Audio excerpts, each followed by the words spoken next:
Bueno, buenos días. Los invitamos a que nos acerquemos un poquito para poder esto, compartir más, conectar, estar compartiendo más este espacio.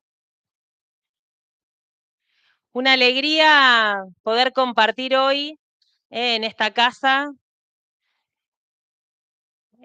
salesiana de Rosario. Le damos las gracias de corazón a Mariano, su representante legal, y a toda la comunidad educativa acá del San José que nos está recibiendo. Que abrió las puertas también de la comunidad, para este nuevo espacio educativo de CONFAR, ¿sí? Es el tercer espacio de este año, con una modalidad distinta, ¿no es cierto? Este año empezamos esta itinerancia por distintos lugares del país. El encuentro anterior lo realizamos en la ciudad de Córdoba, el primero en la ciudad de Buenos Aires, bueno, este tercero acá en Buenos Aires, y el cuarto, de Rosario, me equivoqué, y el cuarto en Buenos Aires, ¿sí? Y vamos, bueno, durante todo este año en este camino de ir ajustando y revisando estas claves para seguir repensando la educación. En estos tiempos difíciles para la educación también, difíciles para la vida institucional en muchos casos, pero también difíciles para la propuesta, para abrir caminos a otras propuestas y a otras realidades, ¿no? Y con una iglesia que nos anima a seguir andando. Francisco, en cada una de sus intervenciones, nos anima a este compromiso, ¿no? El Pacto Educativo Global que surge su reflexión en plena pandemia es un gran salto en esta búsqueda, ¿sí? Y aún en estos días, donde hace poquito terminó la Jornada Mundial de la Juventud en Portugal, el Papa vuelve a confiar esta mirada de la educación como eje de transformación, como eje de cambio, como eje de búsqueda, y confiando ciertamente en la vida de los jóvenes como propulsores de estos cambios y de estas búsquedas. Quienes transitamos el territorio de las escuelas cotidianamente, muchos de los que hablan de educación no transitan el territorio escolar, ¿no? Se hace desde lugares abstractos. Quienes transitamos diariamente los territorios educativos sabemos de estos desafíos, ¿no? Y sabemos que la educación, ante todo, es clave de esperanza. Así que en esta mirada y con este gran desafío que nos atraviesa, es que lo convocamos a Emiliano Falinone, que ahora se va a presentar un poquito él. Ustedes saben que para nosotros también este es un espacio así de mucha familia y comunión en CONFAR, em, para que nos ayude a repensar la mirada de este pacto educativo que nos propone Francisco en la clave de los proyectos institucionales, ¿no? Digo, cómo repensar estos lineamientos del proyecto institucional y cómo este proyecto institucional es una herramienta de transformación de nuestras propias comunidades educativas, ¿no? No como algo estanco que se guarda en el ropero y que termina siendo un librito que se pone para equilibrar la pata rota de la mesa. No sirve así, sino como una herramienta dinámica que se transforma y que sigue haciendo aportaciones a la vida cotidiana. Le damos la bienvenida también a la gente que nos está acompañando a través de las redes, a través de YouTube, desde distintos lugares del país. Y vamos a ir haciendo este ida y vuelta, ¿no? Emiliano nos va a compartir la reflexión y también todo lo que quieran aportar desde las redes con preguntas y demás, se los iremos trasladando a él. Así que bienvenidos, bienvenidas a cada uno, a cada una. Mil gracias al San José nuevamente por recibirnos, por abrirnos las puertas. ¿eh? Y bueno, felices de poder recorrer una nueva instancia de este espacio educativo. Emi, te dejo a vos. Bueno, muchísimas gracias, Evangelina. También, bueno, muy buenos días a todos, a todas, a quienes nos están acompañando también en las redes. Como me presentó Evangelina, mi nombre es Emiliano, soy oriundo de Santa Fe, aunque actualmente vivo en un pueblito del interior de Santa Fe que es San Carlos Norte, está a unos 35 kilómetros de la capital santafesina. Un pueblito de 8 por 8, 8 cuadras por 8 cuadras y no hay más, digamos, alrededor solamente campos y silos. Así que venimos de ahí, venimos de ahí. Bueno, estoy casado con Brenda hace un par de años.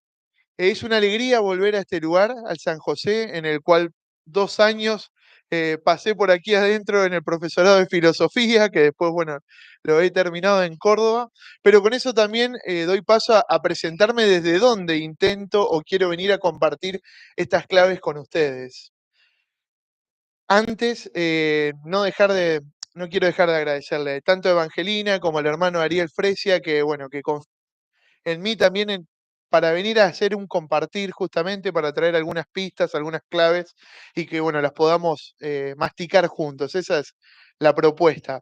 Traer unos hilos y ver con esos hilos qué tramas podemos tejer juntos y qué podemos hacer y cuántos hilos más nos van a faltar y cuántas tramas más nos irán a sacudir o al menos a conmover para pensar cómo tejerlas.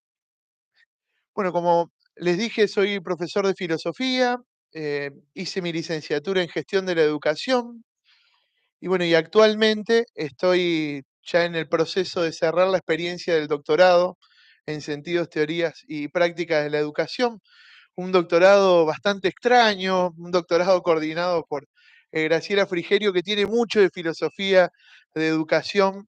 Quienes la leen saben que hay toda una mirada profundamente filosófica, psicoanalítica, política de la educación. Entonces desde ahí vengo a compartir, digo, no vamos a hacer psicoanálisis, tranquilos, pero vamos a intentar hacer unos compartires por esos lados. Actualmente trabajo dentro de la educación formal, soy docente en educación para adultos, es la escuela nocturna, el EMPA, como le llamamos aquí. También trabajo en secundario común, teniendo horas de filosofía y de seminario de investigación, y actualmente soy el director de la escuela secundaria San José, de una localidad también del norte, San Jerónimo Norte. Así que ahí estamos, es un poco por donde andamos, una escuela que tiene la particularidad de por la mañana ofrecer el bachillerato en ciencias sociales y por la tarde esos mismos alumnos que a la mañana estudian humanidades, filosofía, lenguajes, a la tarde le ofrecemos tornería, herrería, carpintería, medios digitales y electricidad. Así que una propuesta como con bastante mixtura, pero bueno, responde también a estar ubicados en un cordón industrial. Así que bueno, desde ahí que vengo a compartirles, no como quien viene a traer una receta justamente, sino todo lo contrario. Vengo a hacer un salpicado. Yo cuando releía un poquito el texto, que después vamos a socializarlo y para que cada uno lo pueda mirar, cuando lo leía decía, bueno, a esto me daría la sensación que le falta un hilo conductor. Entonces me puse de vuelta a escribir y después no, borré todo, control Z, y que el hilo conductor lo encuentre cada uno. Me parece que ahí está el esfuerzo de la síntesis que cada uno puede hacer. Así que un salpicado de cosas, vemos qué sale y hacemos lo posible. De mi parte, les prometo, voy a hacer el esfuerzo de no aburrirlos tanto, digamos. Después ustedes, cada uno, eh, irá interviniendo. Y como dijo Angelina, algo que uno valora de estos espacios y que son muy lindos es que los entendemos como una construcción comunitaria. Entonces, sería muy bueno no esperar al final para intercambiar pareceres, miradas, opiniones, sino que poder ir compartiendo resonancias porque quizás también este diálogo toma otro camino que si alguno se priva de comentar, preguntar, afirmar, proponer, a veces podemos llegar a privarnos de una hermosa reflexión comunitaria. Así que bueno, ánimo, sin más, si les parece, les propongo comenzar. Para arrancar, quería hacerlo desde este lugar, compartiendo una pequeña cita de Graciela cuando habla de pensar. Entonces dice, pensar no basta, pensar no es suficiente para crear otras condiciones e inaugurar otras historias, pero es seguro que otras condiciones no podrán instalarse si no se piensa. Por ello, estamos convencidos que si no pensamos juntos el hacer un posible, dentro de lo que parece clausurado, se demora. y toda demora conlleva lo que ya Walter Benjamin denominaba vidas dañadas. En una cita de Graciela Frigerio en un texto dentro de una compilación llamada La forma de lo escolar. ¿Por qué quiero que arranquemos con esto? Bueno, porque este espacio es eso, pensar un posible juntos.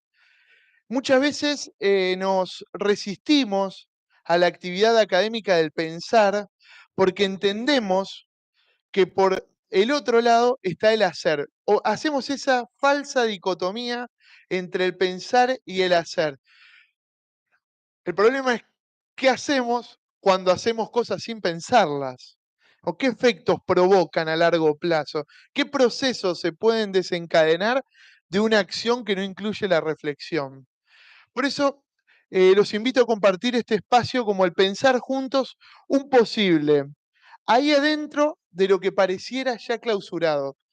Eh, Evangelina resaltó en la introducción este rasgo del Papa Francisco que mete la idea del pacto educativo global y que inmediatamente lo atraviesa la pandemia. Y sin embargo lo sostiene porque la producción sigue, lo sostiene. Bueno, entonces en lo clausurado, en eso que nos desestabiliza, en lo que parece que nos fija un punto de llegada, se inaugura un nuevo punto de partida, el Pacto Educativo Global. Podemos pensarlo nosotros, bueno, aquí Rosario, Santa Fe también, eh, tan castigado por el flagelo de las adicciones, tan castigado por el flagelo de la droga, el negocio de la droga, tantos pibes, tantas pibas que quedan marcados por ese flagelo estrepitoso, ese flagelo descarado, que pareciera que nadie quiere hacer nada. Bueno, ahí es donde todo parece clausurado. Sin embargo, juntos podemos hacer un posible, al menos intentar inaugurar algo ahí donde parece que todo está clausurado. ¿Para qué? Para intentar evitar esto. Porque después nosotros, todos los que transitamos por instituciones educativas, sabemos que hay marcos legales, normativas, peleas con el ministerio, proyectos, docentes que sí, docentes que no. Pero en todo eso, el centro es la vida de muchísimos niños, niñas, adolescentes, jóvenes, adultos que se nos confían en las instituciones educativas. Bueno, por ellos, con ellos, desde ellos, es que intentamos pensar juntos, hacer un posible. Bueno, espero que hagamos algo, al menos un posible, que pensemos juntos un posible. Bueno, me voy a sentar solo para arrancar, después le prometo que me paro. Les comparto un pequeño esquema de trabajo. Es un esquema así de tríadas, con tres grandes momentos. Esto es como para que cada uno tenga un pequeño índice más o menos en la cabeza. Un intento de orden. Primero los invito a recorrer o a revisitar tres conceptos que a mi juicio vertebran un poquito el núcleo del Pacto Educativo Global, que son las nociones de institución, pastoral y educación. Revisitar esos tres conceptos como vertebradores. Por otro lado, en un segundo momento los voy a invitar a que juntos indaguemos o escarbemos un poquito qué hay en las raíces del Pacto Educativo Global, eh, qué posibilitó que crezca esta planta que es el Pacto Educativo Global. Y por último, les propongo que miremos los 7 compromisos que nos propone el Pacto Educativo Global y ahí sí, perdónenme, pero le tengo que hacer honor a la profesión de filósofo. En ese solamente hay preguntas. O sea, cuando vayan al texto van a ver que no hay texto, hay preguntas. Porque quienes hacemos filosofía, un muy querido profesor, director del profesorado en esta casa, nos enseñó, primer copia que nos dio Karl Jaspers. ¿Qué es la filosofía? Preguntas, todas preguntas se transforman, todas respuestas se transforman en nuevas preguntas. Entonces nos despertó la pasión por las preguntas. Así que en este último apartado, en ese tercer apartado, vamos a dejar resonar preguntas, muchas preguntas, para poder pensar de qué manera traducirnos en nuestras instituciones. Bien, entonces les propongo comenzar con la idea de institución. Por las dudas en el Power va a haber algunas citas o ideas, queda ahí como soporte nomás. Les propongo pensar en primer lugar que la idea del título de este encuentro me hace pensar en tres ideas fuerzas, como en tres ideas que para mí se esconden en el título cuando me fueron a convocar y me dijeron, bueno, la charla viene sobre esto. Inmediatamente pensé en tres cosas. En primer lugar, aparece la idea de un pacto, es decir, un acuerdo entre partes, algo que se gesta en un entre dos, hay una idea de entre dos. En segundo lugar, la centralidad que adquiere lo educativo como significante que opera en ese entre dos, lo educativo como eso que enlaza, como eso que reúne, que, claro, tal cual, tal cual. Y en tercer lugar, el impacto de ese acuerdo y el aterrizaje que tiene por sobre las instituciones. Esas tres ideas me evocaba un poco el título de este compartir. Claro, pensando qué hay de común en las tres, intentando hacer una operación matemática de despejar términos y buscar el factor común, me parece a mí que el factor común en esas tres ideas fuerza es la noción de movimiento. En las tres hay algo del orden del movimiento. Para que haya un acuerdo, hay que estrechar las manos. Bueno, nos ponemos de acuerdo, listo. Estamos de acuerdo, hacemos un negocio, punto. Para que haya algo del orden de lo educativo, tiene que haber algo que se conmueva, tiene que haber un gesto. La educación no la entendemos como una abstracción, la entendemos necesariamente como un gesto. Entonces, hay un movimiento, ahí también me parece al menos, y a su vez, la idea del pacto lleva a otro movimiento que tiene que ver con la posibilidad de traducir en políticas, proyectos, líneas de acción, aquello que acordamos. O sea que en eso me parece que hay un movimiento que unifica y compara todo eso. Por eso, a modo de introducción o motivación, pensaba en un filósofo venezolano que me gusta mucho y que si no lo escucharon nunca le puedan pegar una revisada, que se llama Otto Maduro. Escribe un libro muy conocido que se llama Mapas para la Fiesta, es una epistemología del conocimiento latinoamericano. Bueno, pero es súper interesante, parece re aburrido, pero es súper interesante. Y él arranca diciendo que cuando conocemos, generalmente comparamos aquello que vamos a conocer con lo ya sabido, con lo ya sabido, con lo ya conocido. Entonces, hacemos un esfuerzo enorme por clasificar eso que está ahí afuera según lo que ya tenemos acá adentro. Entonces, él dice que usamos ese proceso y que ese proceso, claro, nos priva de ir contra la corriente y darnos la oportunidad de encontrar en eso que conocemos algo nuevo, algo genuinamente nuevo. Entonces, lo otro, lo que está ahí afuera, ya no es una novedad, sino que es algo que inmediatamente entra en sintonía con algo que ya estaba acá adentro. Entonces, él nos invita a salir de ahí, a salir de esa lógica. Entonces, él plantea, para salir de esa lógica, la reconstrucción de la experiencia, darnos el lugar del encuentro con eso nuevo desde una perspectiva reconstructiva. ¿En qué sentido? Porque acá es donde se mezcla, pero van a ver que esto tiene sentido. Reconstruirlas en tanto, no compararla con lo que tenemos, sino darnos la posibilidad de reconfigurar nuestros mapas mentales. Es decir, darle al otro, no una clasificación en el armario de lo ya conocido, sino darle la posibilidad de que se instaure como un hito en nuestros mapas mentales. Parece un capricho filosófico, un capricho lingüístico, un capricho de formas. Sin embargo, lo que esconde de fondo es lo que a mí me interesa que podamos tomar como actitud para esto. El Pacto Educativo Global es algo que seguramente todos ya lo revisamos, ya lo vimos, ya lo leímos, ya lo trabajamos, ya lo usamos en una plenaria. Quiero creer que todos ya lo vimos, ya lo usamos en alguna plenaria. Bueno, sí, sí, todos hacen que sí, muy bien. Eh, entonces, los invito a darle este lugar de un nuevo hito en el mapa, de acercarnos como algo desconocido, que nos implique reconfigurar eso ya sabido para darle un orden nuevo en nuestro mapa mental, ¿sí? Es decir, va a decir Otto Maduro, lo cito textual: me gusta la imagen de los mapas o planos. El conocimiento podría entenderse como fabricación de mapas mentales de la realidad, basados en la experiencia pasada, tanto personal como colectiva, para orientarnos en el presente hacia el logro futuro de la buena vida. Él sostiene: ¿para qué conocemos? Para vivir mejor, dice él. Bueno, conocemos, por eso hay que hacer mapas para la fiesta, dice.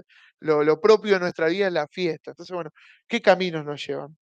Entonces, la idea es reponer vivencias para construir mapas a partir de la experiencia, la posibilidad de reflexionar sobre las propias prácticas, la memoria como recopilación de la tradición, no el tradicionalismo, y el presente como desafío, permiten orientar estas búsquedas que vamos a compartir, para esquivar todo intento de receta acabada y así dar paso a la cartografía. Digo, me encantaría que de este encuentro nos vayamos con más preguntas que con certezas, porque la pregunta es lo que nos permite abrir caminos nuevos y trazar mapas. ¿Sí? Bueno, ánimo. Todo esto para decir que no vamos a decir nada dogmático. Así que si alguno venía a buscar el esquema, ánimo y paciencia. Bien, entonces, como les decía, les permito entrar primero, nos vamos a meter en el concepto de institución. Me voy a parar solamente para no aburrirlos ni aburrirme yo. Y cuando hablamos del primer concepto es el concepto de institución. El concepto de institución tiene una tradición larguísima dentro de la educación, dentro de la filosofía, dentro de la política. Podemos hacer muchísimos acercamientos. Lo primero que podemos decir del concepto de institución es que evidentemente es un concepto polisémico, digamos. Va a tener tantos sentidos como personas se intentan aproximar al concepto. En eso basta que lo rastreen un poquito, lo googleamos y nos aparecen un montón de cuestiones. Pero antes de meternos de lleno en el concepto de institución, lo primero que me parece importante dar cuenta es del contexto donde se sitúan las instituciones. Digo, habitamos un contexto que si antes era predecible, proyectable, medible, hoy su rasgo esencial o constitutivo es la mutabilidad, el permanente cambio, la dimensión conflictiva de lo real que opera permanentemente. Eh, bueno, quizás aquí en Argentina estamos un poco acostumbrados a la mutabilidad, pero esa mutabilidad, si la pensamos en términos existenciales, no solo económicos, políticos, sociales, sino existenciales, provoca la irrupción de unos sujetos cuyo rasgo identitario es estar en permanente mutación. Digo, pregúntenle hoy, ustedes lo saben mejor que yo, pregúntenle hoy a un pibe de 15 años si se imagina laburando en el mismo lugar 35 años como lo hicieron, no sé, nuestros abuelos o nuestros viejos. No hay posibilidad. O sea, no existe esa posibilidad. Digo, y no lo digo como algo negativo, sino que hoy no es posible pensarlo porque lo que se ha transformado es algo del orden de la cultura, algo del orden de lo real que permite pensar la mutación y el cambio dentro de la vida. Cuando siempre buscábamos estabilidad, hoy lo cambiante es esa vieja estabilidad, digamos. Entonces, claro, irrumpen estos sujetos que al menos empiezan a poner en discusión todo aquello que nosotros instituíamos como lo definitivo y lo tajante. Pienso en las escuelas, en nuestras escuelas, pensamos en nuestras escuelas. Eh, ¿Cuántos pibes hay que pasan por nuestras escuelas, adhieren a los procesos de fe, pero esos procesos de fe no implican de ningún tipo de manera institucionalización? Es decir, ¿cuántos chicos creen en Dios? Dicen: yo creo en Dios, y nos repiten todo, creo en Dios Padre, Dios que es vida, Dios misericordia, Dios. Y sin embargo, a esa adhesión a la fe no le sigue la institucionalización de la misma. O sea, no sienten filiación alguna con la iglesia, por ejemplo, como una institución de sentido. ¿Se entiende esto? Entonces, digo, viene a requebrajar eso que nosotros entendíamos como lo instituido, punto. Es decir, en nuestro, no sé, hablo en Emiliano, en nuestro proceso de fe era imposible pensar la por fuera de lo institucional, porque era como parte del combo, digamos, venía todo junto. Es la fe y anexado venía el grupo juvenil, la misa del sábado a la noche, los campamentos, unas oraciones, una determinada forma de entender la moral, por ejemplo, bueno, y otras cosas más que, que hoy daría la sensación de que se encuentran ahí, no en crisis, sino directamente quebrajadas, digamos, porque también en esto, perdónenme que acá sí, dogmatismo, pero en esto tenemos como esa idea de decir, bueno, la cosa está en crisis. No, no sé si está en crisis, porque los pibes no lo vislumbran eh, ni ahí, digamos, como crisis. Para ellos es lo común, lo que para nosotros era lo normal, hoy es lo normal para más de uno. Después podemos sentarnos a discutir y demás. Es muy fácil llevar esta discusión inmediatamente al campo de la ética o de la moral. Entonces, bueno, ¿cómo hacer el esfuerzo también como adultos de poder pensar la cuestión desde otros puntos de vista y no solo desde lo ético y lo moral que generalmente clausuran toda posibilidad? Entonces, asumir esta condición flexible, mutable, es eso que Michel Serres da cuenta en un libro muy bueno que también, si no escucharon de él, sería muy bueno pegarle una mirada. Este es más cortito, les prometo que este es más cortito. El de Otto Maduro es largo, este es un poco más cortito. Se llama Pulgarcita, Pulgarcita de Michel Serres. Y él dice esto, ¿no? Frente a estas mutaciones, es probable que convenga inventar novedades inimaginables fuera de los marcos caducos que siguen formateando nuestras conductas, nuestros medios de comunicación, nuestros proyectos sumergidos en la sociedad del espectáculo. Veo que nuestras instituciones relucen con un brillo semejante al de las constelaciones, que, según nos enseñan los astrónomos, ya están muertas desde hace un largo tiempo. Un poco duros, pero me parece que no deja de ser interesante lo que está operando acá atrás de esta idea de Michel Serres. Bueno, ¿cuántas veces nos preocupamos por el brillo de nuestras instituciones? Esta idea de, bueno, no basta con ser, hay que aparentar, digamos, o sea, también de la fachada, bueno, ¿cuántas veces ese brillo esconde este brillo engañoso y jodido de la constelación? Y a partir de esas ideas de Serres es que les propongo pensar la institución siguiendo ideas de un filósofo argentino muy bueno, Alejandro Cerletti, donde él entiende que toda institución en un sentido amplio, por ejemplo la educación, es aquella que queda delimitada por un conjunto de pautas, normas, reglas, leyes de constitución, sistemas de convivencia, acuerdos, horarios, que entre otras cosas definen una adentro y una afuera, dice Cerletti, como una posibilidad de entender la institución.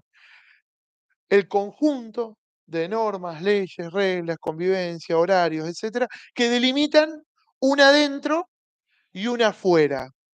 Bueno, como una especie de institución ahí de sentido. Entonces se pregunta Cerletti, si esto es la institución, si esto es la institución, ¿cómo se da ese pasaje entre lo de adentro y lo de afuera? ¿Qué posibilidades hay de pasaje entre el adentro y el afuera? ¿Cómo puede surgir algo de novedad en un adentro que está clausurado de lo de afuera? Entonces se pregunta Cerletti, ¿cómo construir un afuera adentro de las instituciones? ¿Cómo dar posibilidad a eso que está ahí afuera, a lo extranjero? Usa mucho este concepto de extranjería como para nombrar lo otro, aquel que viene, golpea la puerta y llama, lo extranjero.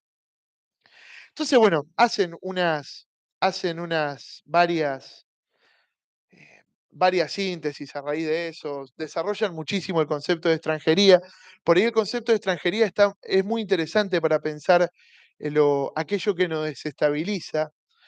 Por ahí está bueno, hay lindos materiales de Richard Sennett sobre este tema de la extranjería, que por ahí nos puede ayudar para pensar. Laurence Cornu también es otra autora que trabaja este concepto de lo extranjero. Dicker, que por ahí es más conocida, Dicker también trabaja muchísimo con este concepto. Entonces nos preguntamos ante eso, ante ese adentro y ese afuera, de qué manera la comunidad admite la posibilidad de ingreso. ¿De qué manera la institución admite la hospitalidad como abrir la puerta y dejar que el otro entre? ¿Y qué pasa con el otro que entra? Porque también vieron que en estos debates, que bueno, ya ahora es como que lo hemos pasado un poco, pero eran estos debates sobre la inclusión. Abrir la puerta. Bueno, entran todos. ¿Y qué hacemos adentro? Digamos? Y después, ¿qué hacemos? Tal cual, tal cual. Tal cual, tal cual, tal cual. Eh, Aquello que irrumpe lo extranjero como un acontecimiento. Si lo que obliga a juntar las cartas y dar de vuelta. O sea, nada puede ser lo mismo cuando lo extranjero irrumpe o acontece. Excepto que, chao, no está, digamos. No está. ¿Está? No está. Eva, Da un pasito más, dice. no, tal cual. Sí, sí. No, no, es brillante.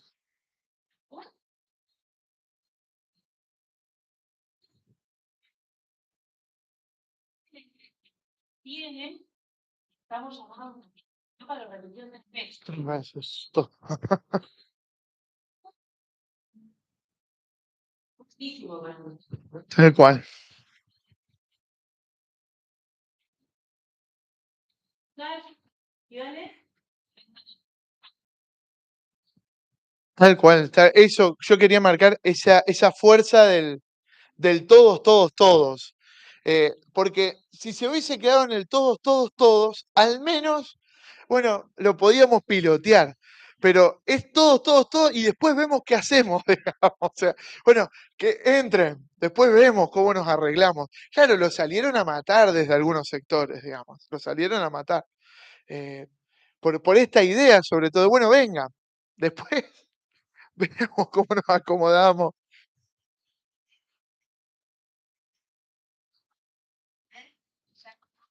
¿Cuál? Tal cual. Sí. Claro, porque el otro paradigma es vení, vení, pero amoldate. Este es el lugar, digamos. Sí, perfecto, gracias, gracias por la apreciación, porque tal cual. Pero bueno, entonces digo, de esto de la institución, termina redondeando Saletti diciendo, bueno, al final este adentro, este afuera se constituye como un sujeto colectivo. Para poder pensar cómo abordamos esa tensión entre adentro y afuera, la posibilidad de romper esa barrera de lo de adentro y lo de afuera es pensar que conformamos un sujeto educativo donde el afuera tiene lugar en el adentro, digamos. O sea, nos pensamos como un todo.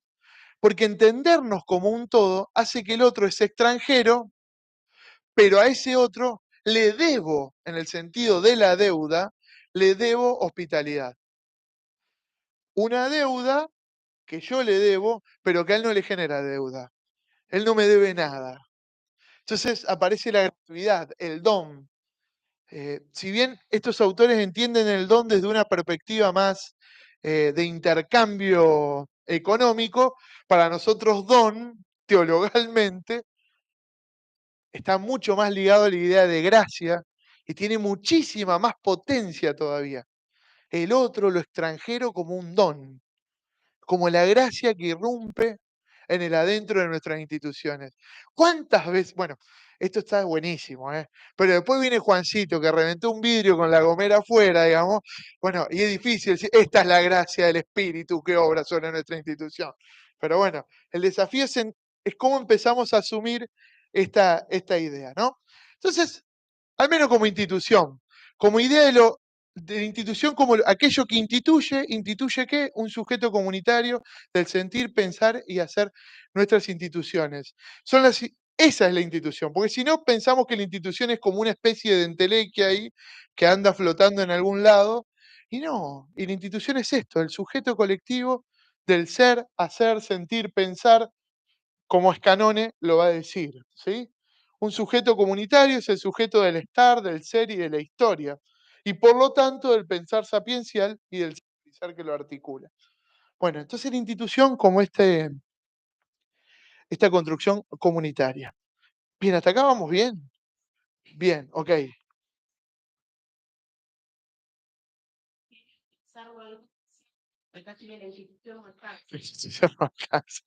cual, tal cual. Sí, sí, o la institución como un posible, como un hacer juntos un posible. Porque digo, porque también vieron que tenemos esto, ¿no? Bueno, no sé, nosotros pues, estamos en educación y nos encantan los documentos. Entonces tenemos el PEI, el PCI, el proyecto institucional, el ideario, el acuerdo de convivencia, tenemos toda la serie de libros. Bueno, cuando intentamos definir el PEI, ahí ponemos en juego una idea de institución. Cuando planificamos, ponemos en juego una idea de institución. Cuando ofrecemos una sistematización de experiencias pastorales, ponemos en juego una idea de institución. La pastoral somos todos.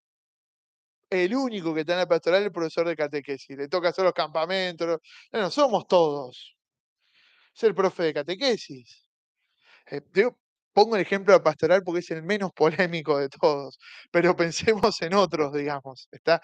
Sobre todo cuando tiene que ver con la gestión, con la animación y el acompañamiento de las instituciones, que yo, apoderado legal, que seguro hay alguno acá, digamos, el apoderado legal, como autoridad máxima dentro de la institución. Bueno, ¿desde qué mirada institucional gestiona, promueve? ¿Es él y el resto nos acomodamos? ¿O es él el que abre el juego a ser un posible juntos? Porque después, pobre también, cae todo sobre una sola mochila. Y bueno, y a veces nosotros, los directivos, también un poco nos encargamos de que esa mochila sea más pesada, digamos. Cuando siéndonos ajenos a la institución, dejamos que todo recaiga sobre otro, qué sé yo.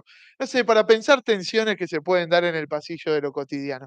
Ustedes tendrán muchos mejores ejemplos y más divertidos. Bien, lo institucional, entonces. El segundo concepto que a mí me parece vertebral para poder dar cuenta de esto es la cuestión pastoral.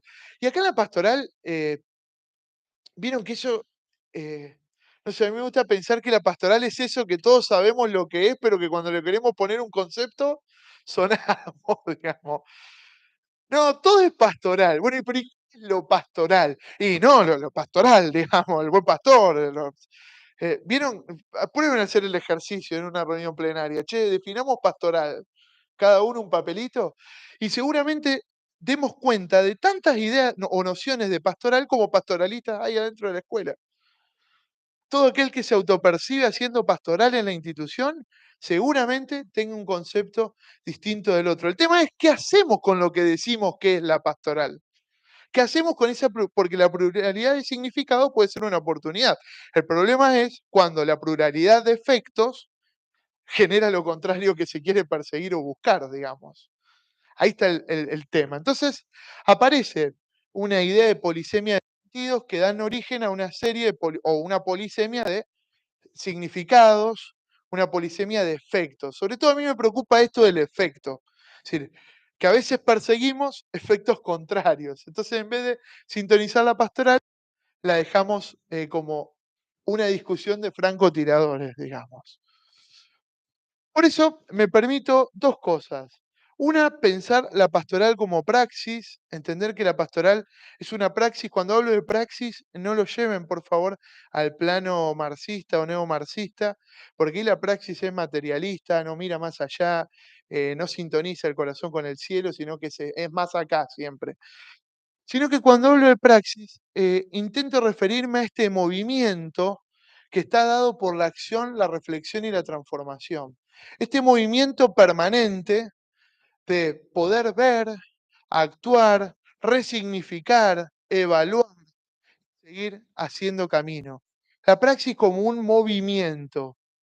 Un cura, para mí, es la mejor definición de praxis que encontré, por eso el cura se enoja cuando lo sigo citando, porque me dice, ese texto ya es viejísimo, hay que cambiarlo, pero para mí es fantástico el padre Leo Burone, un sacerdote uruguayo salesiano, que en uno de sus textos lo define como la dinámica en la cual la reflexión brota de la acción y vuelve a ella, enriqueciéndola para luego volver a reflexionar y así sucesivamente. Parece una definición muy pava, pero intenten escribirla y no hay chance, digamos. Intentar definir qué es la praxis. Entonces, esa noción de praxis me permite, nos permite pensar la praxis pastoral también a la luz, o sea, a mí me gusta agregarle, pero en esto lo voy a confesar abiertamente, digamos. Atrás de esto está operando eh, Don Bosco, digamos, que me está hablando, por eso necesito inmediatamente agregarle a la praxis la idea de ecosistema, porque para nosotros, en la tradición salesiana, el ambiente es fundamental, digamos. No basta con que haya un grupo de personas con buena voluntad que animan un proceso pastoral, sino que el ambiente tiene que ser pastoral, digamos. Por eso siempre decimos en una casa salesiana, cuando alguien entra, y la primera persona que te recibe no te puede ladrar, digamos. Y cuando vos entrás, tenés que ver un cierto orden, en el sentido de que las cosas estén más o menos limpias, que esté todo más o menos acomodado, pero no porque seamos unos quisquillosos, sino porque entendemos que el ambiente también trabaja o hace o colabora a la pastoral. Por eso los mensajitos, los carteles, yo entré corriendo porque llevaba tardísimo, pero me apuesto lo que quieran que si salimos a dar vuelta a los patios nos vamos a encontrar con carteleras, con detalles, con imágenes, y no va a pasar ni 30 segundos que caminemos que algo de todo eso no nos remita a Dios, digamos, porque el ambiente también opera. Por eso la idea del ecosistema, una praxis ecosistémica. Eso nos permite entender la pastoral no solo como una sucesión de prácticas y reflexiones, sino también como ambiente, como espacio que absorbe todo lo que rodea la praxis. Medio de comunicación, realidad virtual, variable económica y política, escolaridad, la calle, las problemáticas del barrio, entre otras cosas. Esta idea de ecosistema, la praxis pastoral, la nutre de todo eso que se juega en el espacio, ¿sí? Que circunscribe o que le da lugar a la praxis. Después en el texto hay unos aportecitos también de Castoriadis, otro filósofo que es muy interesante, que filósofo, sociólogo, hay una pelea ahí entre, de campos, pero que me parece muy interesante que habla de la institución imaginaria, bueno, de estos imaginarios efectivos como lo que permiten que pueda acontecer algo de lo nuevo. Entonces la praxis es aquello que viene a instalar este imaginario efectivo para que lo nuevo pueda aparecer, dice. Y la praxis siempre es un punto de partida, que tiene como fin lograr la autonomía del otro, pero cuando la logra, inmediatamente se transforma en un nuevo punto de partida porque el otro se vuelve corresponsable de la autonomía del otro. Y es súper interesante esta idea de autonomía porque podemos llevarla a nuestra tradición quizás pedagógica más latinoamericana cuando Freire hablaba de la emancipación, digamos. Esta idea de bueno, listo, no importa, total después lo tachamos en internet, pero esta idea de la pastoral como la mamá gallina, ¿vieron? ¿Cuántos pastoralistas, cuántos directivos a veces somos mamá gallina, digamos? Tenemos los pollitos bajo el brazo y no dejamos que ninguno levante vuelo solo, digamos. ¿Vieron? Y los tenemos así. Eso no pasa acá, digamos, eso pasa en un primo de un tío en Jamaica. Acá no tenemos esos problemas pastorales. Pero ¿cuántas veces nuestra pastoral, en vez de emancipar, retrae, retiene, sostiene? Y cuando el pibe quiere levantar un poquito de vuelo, nos encargamos enseguida de achurarle una o dos plumas para que no pueda, digamos. Bueno, me parece que también nos ayuda esta dinámica de praxis a pensar eso. Y por último, el tercer punto es el concepto de educación. Que bueno, en el concepto de educación también hay tantos conceptos como quieran, pero me permito traer el de Graciela, porque cuando le conté esto a Graciela, se lo tomó como con mucha gracia, porque dijo, mirá que me han citado en otros idiomas, me han citado en un montón de libros, me han citado gente que yo no quiero, pero nunca en mi vida me han citado en un libro de la iglesia, dijo. Entonces, en un libro de pastoral, dijo. Entonces, bueno, fue gracioso porque yo le dije, bueno, tu concepto de educar es el que al menos yo intento ir llevando como concepto de pastoral educativo. Entonces, educar como un verbo que da cuenta de la acción jurídica, inscribir al sujeto, una afiliación simbólica, y de la acción política de distribuir las herencias, designando al colectivo como heredero. Acción política de designación que se asegura de brindar a todos la habilitación al ingreso, la interpretación y ampliación del arjé común. Reparto hecho al montón que no instala deuda. Bueno, es un poco complejo porque es la redacción bien en términos, acá se está jugando la filosofía, el psicoanálisis, todo por una definición, pero me interesa remarcar esto. La idea de un reparto de algo del orden de lo común, el convidar, el compartir, el dar algo al otro sin pedir nada a cambio. Un don que no instala deuda. Un don que no instala deuda. La acción jurídica de inscribir al sujeto en una afiliación simbólica. Cuando un pibe dice, estoy en casa, filiación simbólica. El pibe conectó con eso como en su casa. Acá me siento en casa. ¿Cuántos pibes, sus realidades hacen que estar en casa sea un infierno? Cuando caminan nuestros patios, bueno, en algo del orden de la afiliación de una idea de casa que transmite paz, cobijo, compañía, seguridad. Bien, entonces me permito jugar con la idea de praxis y me permito jugar con la idea de educación que nos propone Graciela Frigerio para decir que la pastoral educativa, esto a riesgo de quedar como un dogmático o de que al concepto se le estén escapando algunos aristas, se le estén yendo algunos significados, me permito arriesgar una definición. Entender la pastoral educativa como una praxis ecosistémica que promueve una acción jurídica mediada por las instituciones y política.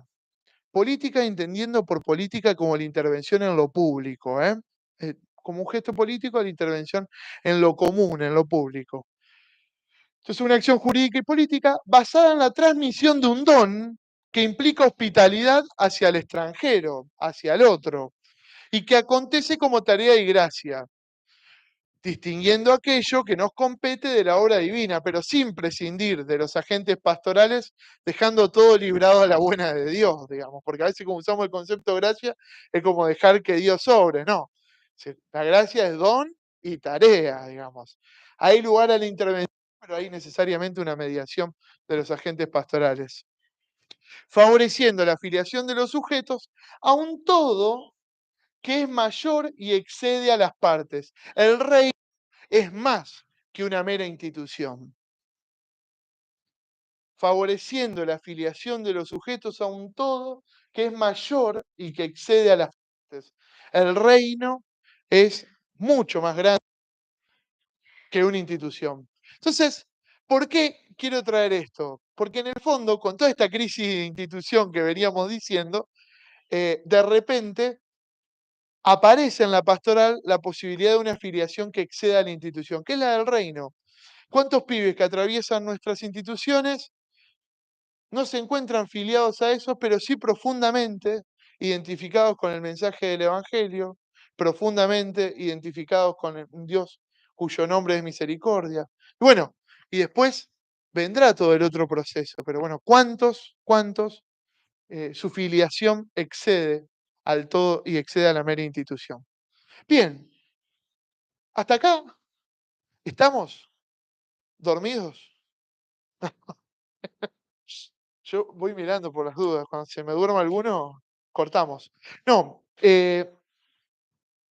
por ahí me parece bueno remarcar, o al menos traer estos tres conceptos, porque creo que vertebran un poco lo que se juega atrás del Pacto Educativo Global, ¿sí? Es como lo que, en el fondo, me parece que el esfuerzo de traducir el Pacto Educativo Global a nuestras instituciones exige también un esfuerzo por construir los sentidos y significados de estos tres conceptos.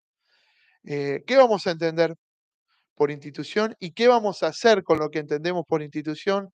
¿Qué vamos a entender por pastoral y qué vamos a hacer lo que entendemos por pastoral? Y en tercer lugar, ¿qué vamos a hacer con lo que entendemos por educación y cómo lo vamos a entender? Me parece que definir esas tres cuestiones de manera comunitaria pueden llegar a garantizar unos efectos al menos coordinados.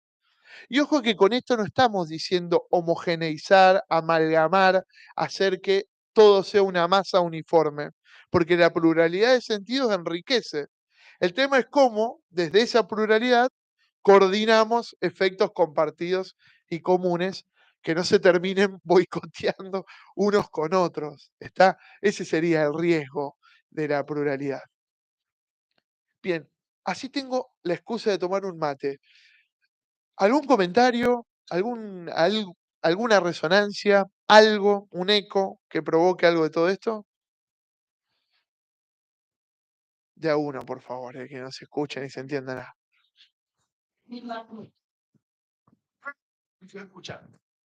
No, pensaba en estos tres conceptos, ¿no? Institución, educación y pastoral, y te decía, bueno, pero hay un concepto transversal, me cuesta por ahí pensarlo, pero es el del sujeto, ¿no? En este caso, bueno, los niños en la tarea centrados, ¿no? Centrados en esos, podríamos decir, estos sujetos a los cuales destinamos el pensar, la institución, la educación y la pastoral. Ujú. Pensaba que eso, darle una vuelta. No, no, es que esa es la idea, claro. En esta tensión, evidentemente, lo que en el medio está, o sea, el sentido de ponernos a pensar en estas cuestiones tiene que ver con sostener y acompañar la vida. De unos niños, unos adolescentes, unos adultos. No, no, si no fuera de eso, podemos hacer tarea intelectual, digamos, de escritorio y vamos para adelante, no pasa nada, digamos. Pero si lo vamos a poner en juego, totalmente atravesado, tal cual. Acá también, el contexto histórico que atravesamos. Bien, para evitar eso que decíamos al principio, esas vidas dañadas de la cual habla Walter Benjamin, que me parece que tiene como una fuerza bastante importante ese concepto de vidas dañadas. ¿No? La cuestión reparatoria también, ¿no? De estos tres conceptos, ¿no? Porque hablamos de justicia afectiva, justicia, ¿no? Una cuestión ahí de volver a dar de nuevo, ¿no? Mezclar las cartas y volver a dar de nuevo, ¿eh? De trabajar las desigualdades, de volver a dar oportunidades, de abrir puertas. Pienso que también toda una dimensión reparatoria que nos toca desde los diferentes ámbitos.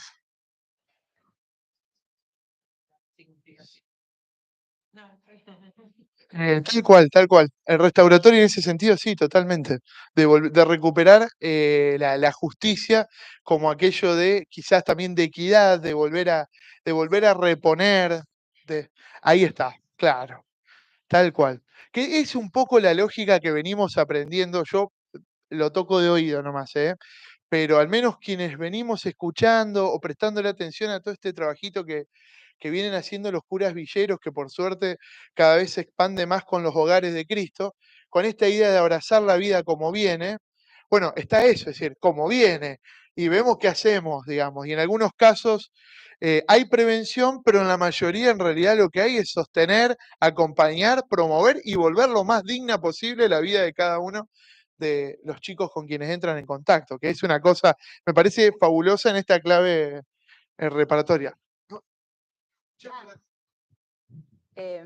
Me pregunto en esto de recibirlos a todos, todos, y después vemos qué hacemos.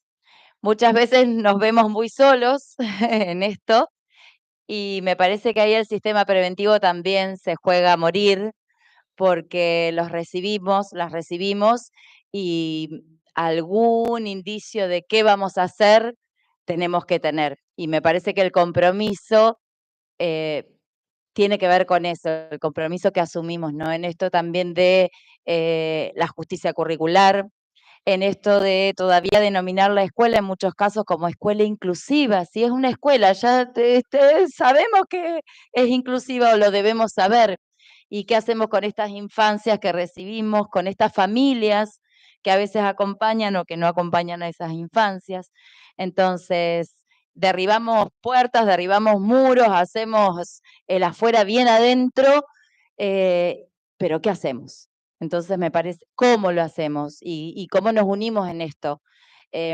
A veces son tiempos de mucha solitud, porque realmente es un desafío enorme, estamos poniéndolo todo, y creo que ahí también la formación, estos espacios de diálogo, estos espacios de docentes a la par, de aquellos que tenemos las patas en el barro, no estamos en el escritorio, sino que nos caminamos kilómetros y kilómetros en el adentro de nuestras escuelas.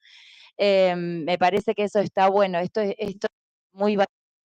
Esto es lo que necesitamos, o por lo menos como una herramienta fundamental. Así que muy agradecida por todo esto que nos compartís y seguir soñándonos así, me parece que a la par, en lo colectivo. No solo el recibir a estas comunidades, sino consolidarnos como comunidad para poder recibir. Ahí recién, desde la gente que nos está acompañando también desde YouTube, nos decían esto, ¿no? Algunos, el tema de la soledad en algunos ámbitos, ¿no? En el ámbito de lo pastoral es muy propio, y en el tema de lo educativo, ¿no? Y también pensaba yo que muchas veces los educadores nos vamos endureciendo en el concepto, ¿no? Y los nuevos tiempos, las nuevas realidades institucionales nos obligan a una flexibilidad plena que no tenemos, que nos cuesta mucho, ¿no? El readaptarnos, ¿no?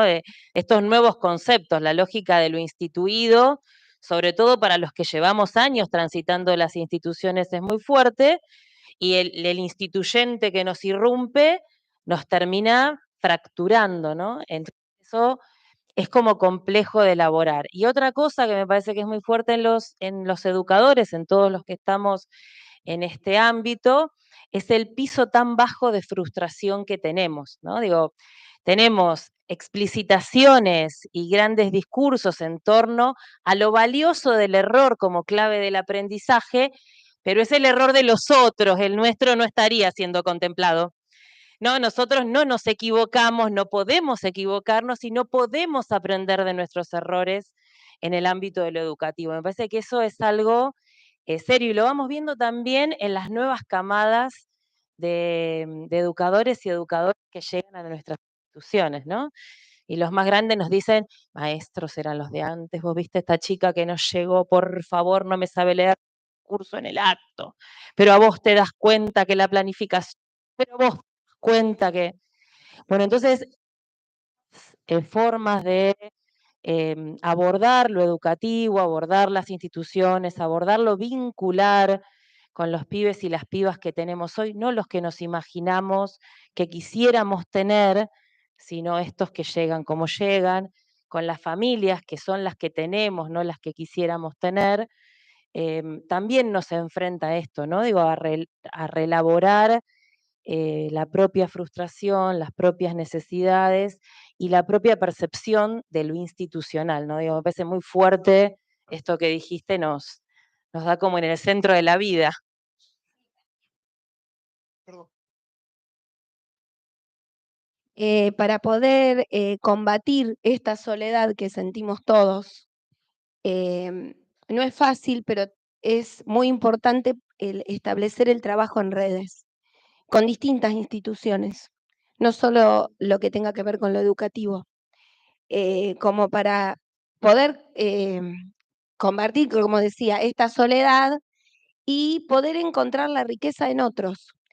Y esto que se decía de abrir las puertas, no solo para nuestros pibes, sino también las puertas a otras instituciones, a otras personas que nos interpela, porque esto de abrir las puertas es como, decías vos, ¿no? Que se encuentre todo acomodadito, todo, pero también siempre hay algo que puede ver alguien que ingresa, que nos puede hacer una pregunta, nos puede interpelar, nos puede decir, mira, ¿qué te parece si hacemos tal cosa? Y decir, ¿cómo? Si era algo tan sencillo y no lo había pensado. Es un exponerse, pero no es fácil, pero es interesante porque, bueno, no estamos solos y poder trabajar en conjunto y poder tomar la idea de otro y siempre se generan espacios y trabajos y proyectos interesantísimos. Que incluso, bueno, yo vengo de la escuela especial, pero que nos abrió puertas en instituciones y pasantías en grandes empresas que uno ni pensaba. Y vos decís, bueno, hace 4 o 5 años que estamos haciendo un trabajo donde, bueno, uno nunca sabe dónde llega. Y bueno, es interesante, es un desafío, ¿eh? Porque es como que uno tiene que estar alerta siempre, pero es interesante. Sí, me permito un paso más, que no solo nos exige una opción de abrir las puertas, de admitir lo nuevo, sino que también nos exige, o a mí, Emiliano, él exige, no quiero hablar por el todo, pero a mí me exige un proceso de enorme humildad y romper contra el orgullo del yo entendí todo, yo sé todo, digamos. No creo que me pase a mí solo, pero a Emiliano le pasa que la admisión de lo nuevo le exige bajar la cabeza, cosa que no le gusta mucho a Emiliano, pero ¿para qué? Bueno, para esto, para decir, bueno, no lo sé, no lo sé. Pero, ¿cuántos problemas y cuántas horas de psicoanálisis y cuánto nos evitaríamos si aprendemos a decir, yo no sé, digamos, esto no lo sé? No lo sé. Digo como para que lo pensemos juntos, vuelvo a esto. Y me quedé pensando en esto de lo comunitario y lo que irrumpe y el abrir las puertas, quizás en esa conjugación de institución, pastoral, educación, ahí está el ambiente para recibir lo nuevo o la preparación o la disposición. Que distinto es si no está a la disposición al dejar acontecer lo nuevo, si no es una opción institucional. Digo, si las opciones institucionales son estar alerta para pisar cualquier brote de novedad que aparezca por la institución. Que bueno, que en otros lados, en otros países pasa, digamos, acá por suerte a nosotros no nos pasa. Bien, les prometo que una vuelta de rosca más y cerramos, así no se aburre más nadie. Les propongo dar un paso más. Habiendo hecho como este recorrido un poquito el caracú, digamos, de la cuestión, me animo a entrar a esta idea del pacto educativo global. Pensarlo, por eso acá de fondo se ve como un arbolito y aparecen unas raíces. Me propongo que revisemos un poquito las raíces del pacto educativo global. ¿Qué hay en las raíces para que puedan hacer una propuesta como el pacto educativo global? Bueno, en primer lugar hay una obstinación total por parte de Francisco con dos conceptos que me parecen fabulosos, que es el de la fraternidad universal y el de la amistad social. Uno puede decir conceptos, pero no sé, es como que me hace ruido cuando digo conceptos, porque son un programa político, son un estilo de gestión, son una forma de entender al otro. O sea, es mucho más complejo hablar de fraternidad universal y de amistad social. Pero lo que sí hay en Francisco cuando él nos propone esta cuestión, yo creo. Había diapositivas, impresionante el PowerPoint. Había diapositiva para cada una. Eh, lo interesante de cuando Francisco remite la idea de fraternidad universal y amistad social es que él admite la presencia de un otro ahí enfrente, que me conmueve, que me desafía, que acontece, que irrumpe, que quiebra la lógica del siempre fue así, digamos. Bueno, hay un otro que está ahí. Es esto que decíamos, abrimos la puerta, golpean y llama, bueno, y hay algo ahí, antes de nosotros. Francisco entiende que en ese otro hay un principio clave y básico, que es entender que en el otro hay un ser humano. O sea, parece una obviedad lo que estamos diciendo. Y sin embargo, Francisco nos recuerda que el otro es un ser humano, es una persona. Y por el hecho de ser persona, posee una dignidad y un valor en sí mismo que es inalienable, que nada lo puede poner en discusión. Entonces el otro, al ser una persona, también es hermano. Todos, el que rompe el vidrio, el que está preso, el que trabaja en la esquina, el que no deja de sacarse 10, todos son hermanos.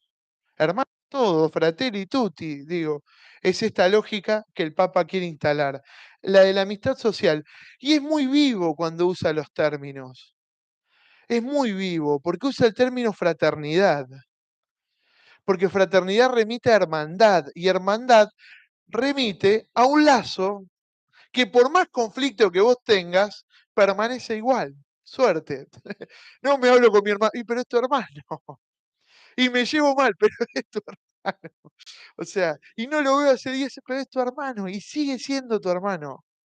Digo, hay un lazo de corresponsabilidad, ¿no?, que lo da justamente la hermandad. Entonces es muy vivo para usar el término. E inmediatamente le agrega esta idea de la amistad social. Claro, y en esa amistad también lo conflictivo es una dimensión constitutiva y va a estar atravesada. Por eso aparece, si te llevas bien, amistad social. Y si no te llevas bien, fraternidad universal. No nos da posibilidad, digamos, a escaparnos de eso. Por eso cuando él introduce el pacto, en su video mensaje del pacto educativo, él usa la palabra pacto porque el pacto es un acuerdo. No, si no hubiese usado otra palabra. El pacto es un acuerdo entre partes diferentes. Hubiese elegido otra palabra, qué sé yo, hubiese compromiso. No, habla de pacto porque admite la posibilidad de relacionarmente o desde la amistad con un otro y desde ahí configura el acuerdo. Entonces la base del pacto no es una serie de prescripciones a la cual adherimos, sino que la base del pacto o el fundamento del pacto está en la idea de ser hermanos, de que somos hermanos.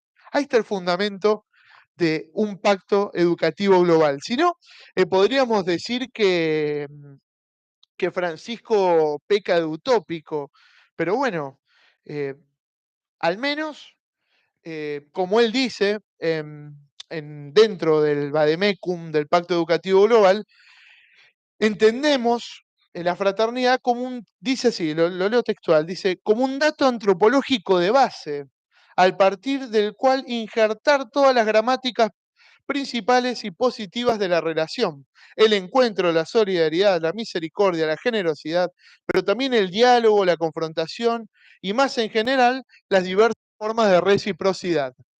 Bueno, todo eso en la idea de pacto fundado en la fraternidad, en el hermanos todos. Solamente un punto que después lo pueden mirar mejor en el texto, que después va a estar a disposición de todos.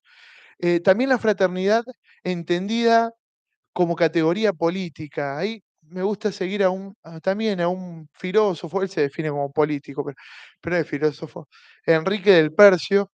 Él trabaja mucho sobre el concepto de fraternidad y él dice que fraternidad es un concepto político porque nos da un principio para intervenir en lo público. Intervengo en lo público sabiendo que soy corresponsable del otro.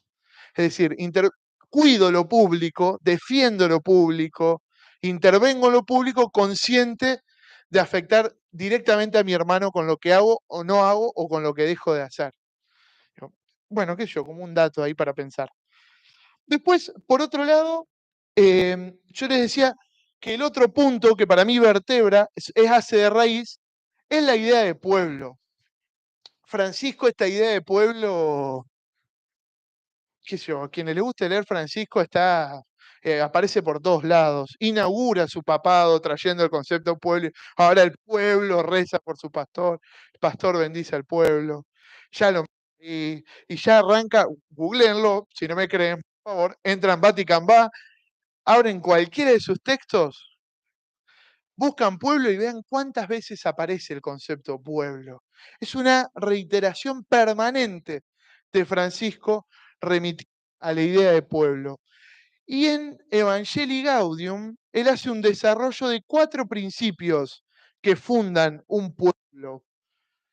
El primero dice, para fundar un pueblo, un principio que el tiempo es superior al espacio. No nos vamos a detener mucho en esto, los nombro y hacemos un comentario.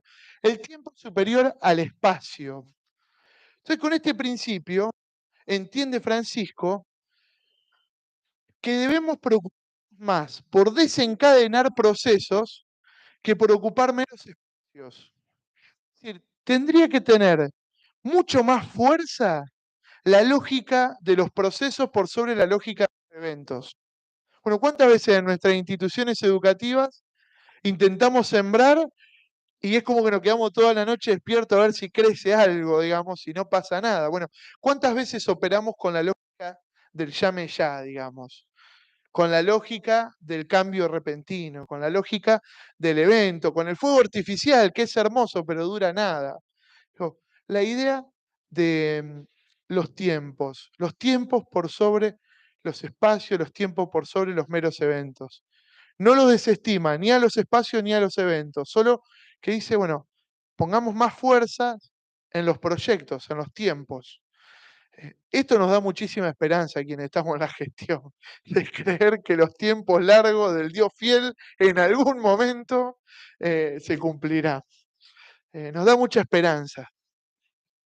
Y nos ayuda a entender que no todo empieza y termina con nosotros también. Otra vez agachar la cabeza y aprender a ser humildes. Para fundar un pueblo también es necesario entender que la unidad prevalece sobre el conflicto. Esto, el lazo de hermandad, lo dijimos recién, la fraternidad. En el fondo nos une algo. Eso debería ser más fuerte que el conflicto. Pero no tenemos que negar el conflicto, dice Francisco, sino asumir la dimensión creativa que tiene el conflicto. Y podríamos poner nosotros como ejemplo, nacer para nosotros es un conflicto, nacemos llorando. Y si no llorás, o sea, si no nacés conflictuado, es un problema, es un signo de alerta. Bueno, entonces ahora el conflicto nos puede bloquear o puede devenir en creatividad. Digo, ¿cuándo aprendemos? Cuando se genera un conflicto cognitivo. Entonces, el conflicto como oportunidad. Y acá podemos meter, no, bueno, no, me voy al margen, no importa, pero acá podemos meter todo esto que hablábamos hace un rato, lo disruptivo, lo nuevo, lo que nos cuestiona, las nuevas configuraciones identitarias, las nuevas configuraciones familiares, las nuevas costumbres, las redes sociales que entendemos un poquito y los pibes ya se van. Ahora la inteligencia artificial, bueno, cuántas cosas que vienen y nos conflictúan, digamos. Bueno, cómo abordar el conflicto de una manera creativa. Después el tercer principio, quizás este es el más fuerte, a mi parecer, es la realidad es más importante que la idea.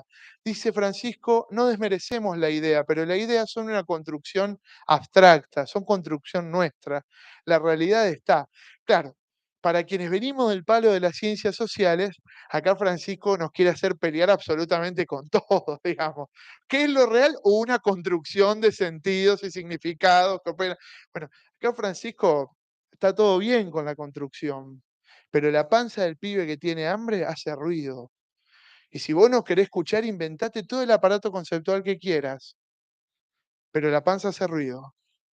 Esa piba vino con el ojo negro. Inventate lo que quieras. Armá el discurso que te parezca, pero ese ojo le duele. Y seguramente fue el fruto de un golpe.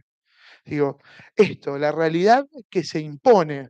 ¿Cuántas veces queremos amoldar lo real con un montón de discursos y cuestiones? Bueno, lo real se impone.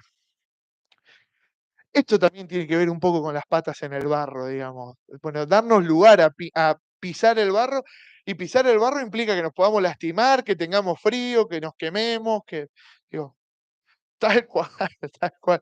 No solo escuchar, sino padecerlo, digamos, dejarnos afectar por eso que es nuestro también, tal cual, tal. Y por último, postula esta idea que a los psicólogos de la Gestalt no les convence tanto, pero esto de que el todo es superior a la parte, digamos. El todo es más que la mera suma de las partes. No somos una multiplicidad de yoes, sino que hacemos a un todo que nos supera, que ahí viene la idea de pueblo. Y cuando intenta explicar eso, viene para mí el corazón de la propuesta de Francisco, y la genialidad en la escritura de Francisco, que cuando se enrida con las palabras te sale con una metáfora y resuelve todo con una analogía. Entonces acá recurrió a la matemática y a la geometría. Él va a decir, ¿cómo entender esto de que el todo es superior a las partes? Bueno, comprendiendo que la lógica no es la esfera. En una esfera somos todos iguales, todos los puntos están equidistantes a la misma distancia del centro. Entonces hay una pretensión de homogeneidad, de algo amorfo, todo compactado. Si el modelo es el poliedro, entonces quienes no somos tan duchos para las matemáticas y la geometría, tenemos que salir a estudiar qué es un poliedro, digamos. Y ahí hay un poliedro dibujado. Entonces salimos a buscar qué es el poliedro. ¿Por qué el modelo es el poliedro? Porque en el poliedro los puntos están ubicados en distintos lugares y sin embargo todos confluyen en un todo, en el poliedro. El poliedro admite la posibilidad de la diversidad como un elemento constitutivo. Es decir, el poliedro nos ayuda a entender el todo, la comunidad, el pueblo, como el fruto de una diversidad reconciliada. El fruto de una diversidad reconciliada. No niega lo diverso, pero lo asume, lo redime y lo hace un todo. Yo no sé, acá me pareció fantástico que nuestra búsqueda haya salido para el lado de lo nuevo, la novedad, lo que irrumpe. Entonces, bueno, ¿cómo integrar eso en el poliedro? No como diversidad que amenaza, sino como diversidad que enriquece y que reconcilia, se une. Entonces la lógica del poliedro, yo le puse al revés, no le puse la lógica del poliedro, le puse la ilógica del poliedro. Para mí no tiene lógica el poliedro.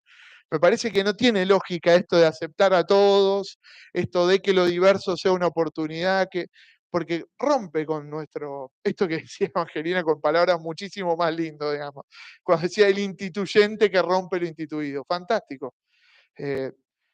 No es lógico asumir eso como lo común, lo normal. Entonces, bueno, una ilógica. Desde nuestra perspectiva de fe, le podríamos agregar un plus, porque lo diverso es también lo creado por Dios.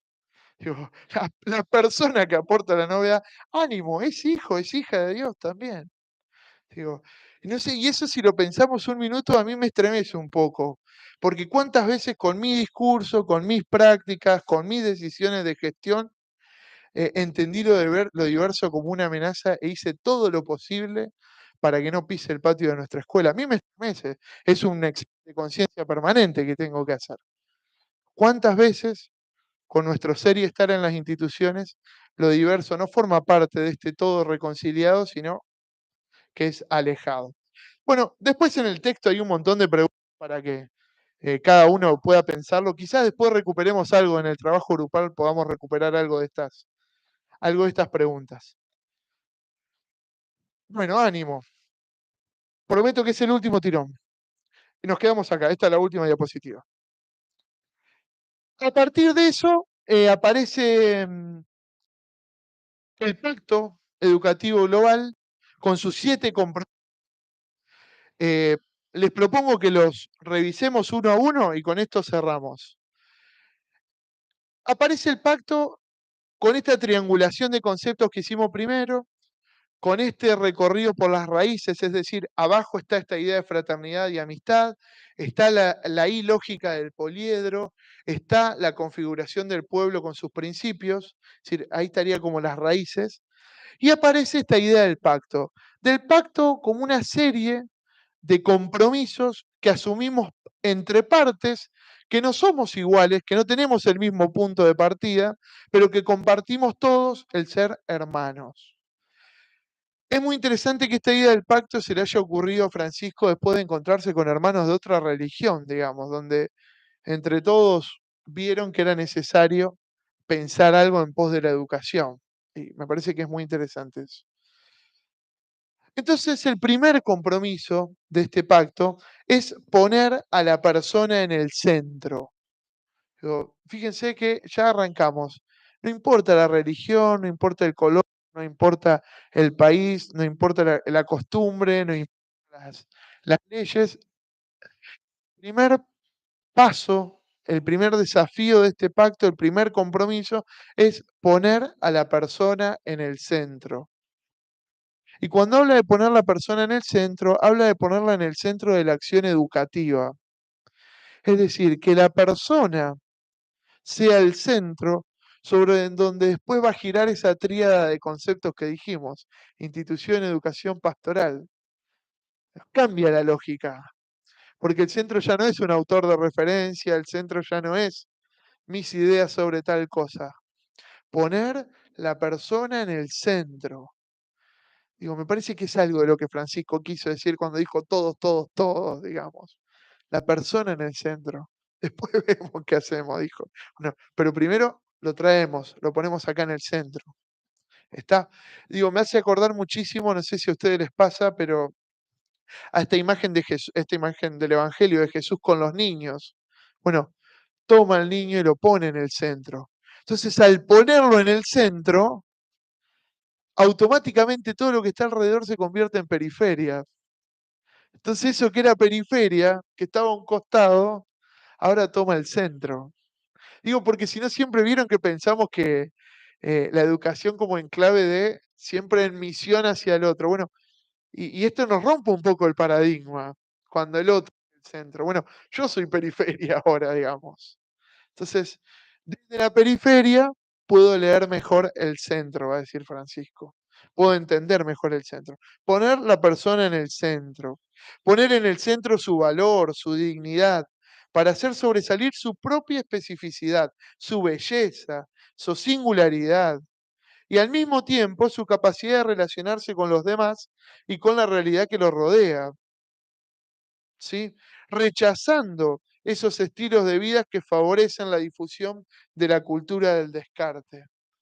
Y acá mete Francisco otra de sus ideas insistentes, que es luchar contra la cultura del descarte. Poner al pibe en el centro en lugar de descartarlo. Bueno, hay un montón de preguntas, las vamos a retomar después. El segundo punto del compromiso es escuchar a las jóvenes generaciones. Habla de jóvenes generaciones. Escuchar la voz de los niños, adolescentes y jóvenes a quienes transmitimos valores y conocimientos para construir juntos un futuro de justicia y de paz. Una vida digna para cada persona. Escuchar la voz de los niños, adolescentes y jóvenes a quienes transmitimos valores y conocimientos para construir juntos un futuro de justicia y de paz. Una vida digna para cada persona. 3 verbos. Escuchar, transmitir, construir juntos. Digo, interesante esta idea de 3 verbos. Al principio decíamos, ¿no? El pacto encierra en sí mismo un movimiento. Bueno, escuchar, transmitir y construir juntos. En nuestras instituciones, ¿hay lugar para la escucha, para la transmisión, para el construir juntos? ¿Cuáles son esos lugares? ¿Qué espacios habilitamos? ¿Qué hacemos con lo que escuchamos? ¿Es real la construcción comunitaria juntos o es solamente un eslogan? Digo, porque estas son todas cosas que a todos nos fascinan. Sería muy políticamente incorrecto y muy jugado decir que en nuestras instituciones no ponemos a los pibes en el centro, que no los escuchamos, que no construimos juntos. Sería totalmente incorrecto, digamos, muy jugado. Pero la pregunta es, en el orden de la realidad es más importante que la idea. ¿Acontece algo de todo eso? ¿Qué sé yo? Repensarlo. Sí, dale, dale, dale, va, por favor. Claro. El pacto surge después del Sínodo de los Jóvenes, la producción de Christus Vivit. Sí. Los que trabajamos con jóvenes es un documento que tenemos que leer o leer. Y el Sínodo de los Jóvenes, el Papa no convoca solo a los jóvenes de iglesia, convoca a todos los jóvenes, de otras religiones, ateos, de todo el mundo, de una diversidad cultural, social, política extrema. El último punto de Christus Vivit para mí es una cachetada a nuestros egos. El último punto de Christus Vivit dice así, ¿no? Y cuando ustedes vayan andando, les habla a los jóvenes, más rápido que nosotros, más claro que nosotros, con más fuerzas que nosotros, téngannos paciencia porque venimos lento en llegar. Espérennos ahí para explicarnos. Nosotros siempre estamos en la de que nosotros esperamos a los jóvenes que vienen caminando.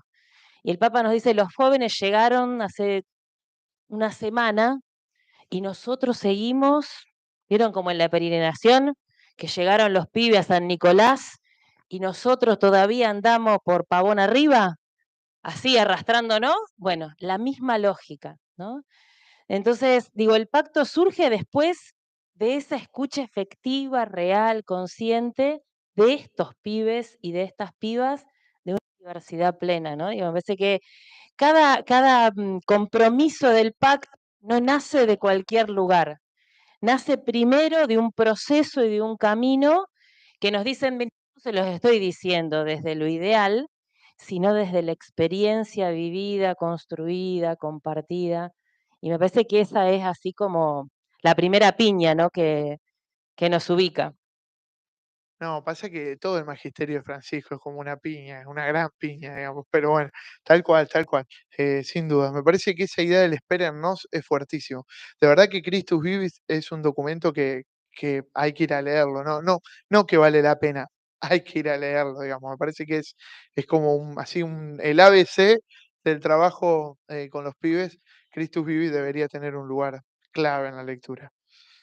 Y en Christus Vivi también hay un lindo abordaje de cómo entender este concepto pueblo. También hay un desarrollo muy, muy lindo. De hecho, digo, por quien se acerque también puede rastrear eso. Así que bueno, digo esto, como este punto de escuchar las voces de los nuevos, en este adentro y afuera que planteábamos, en esta, bueno, darnos lugar a escuchar la voz de los nuevos. Pensaba mientras Angelina hablaba, perdónenme que lleve todo para este campo, pero me suena mucho más fácil y se me ocurre más rápido. Eh, ¿Cuántas cosas que a nosotros nos exigen un esfuerzo enorme por desinstalar, digamos, sobre todo cuando tienen que ver a estereotipos de género, construcciones identitarias, cuántas cosas a nosotros nos revuelven y nos hacen un ejercicio de explosión dentro de la cabeza, y muchos pibes y pibas lo viven con una total naturalidad, digamos, que es asombrosa. Y bueno, y nosotros vieron que tenemos que hacer como todo un esfuerzo hasta en el lenguaje nos cuesta, digamos, porque es como que tenemos que ir asumiendo cosas que hoy los chicos lo viven con naturalidad, digamos.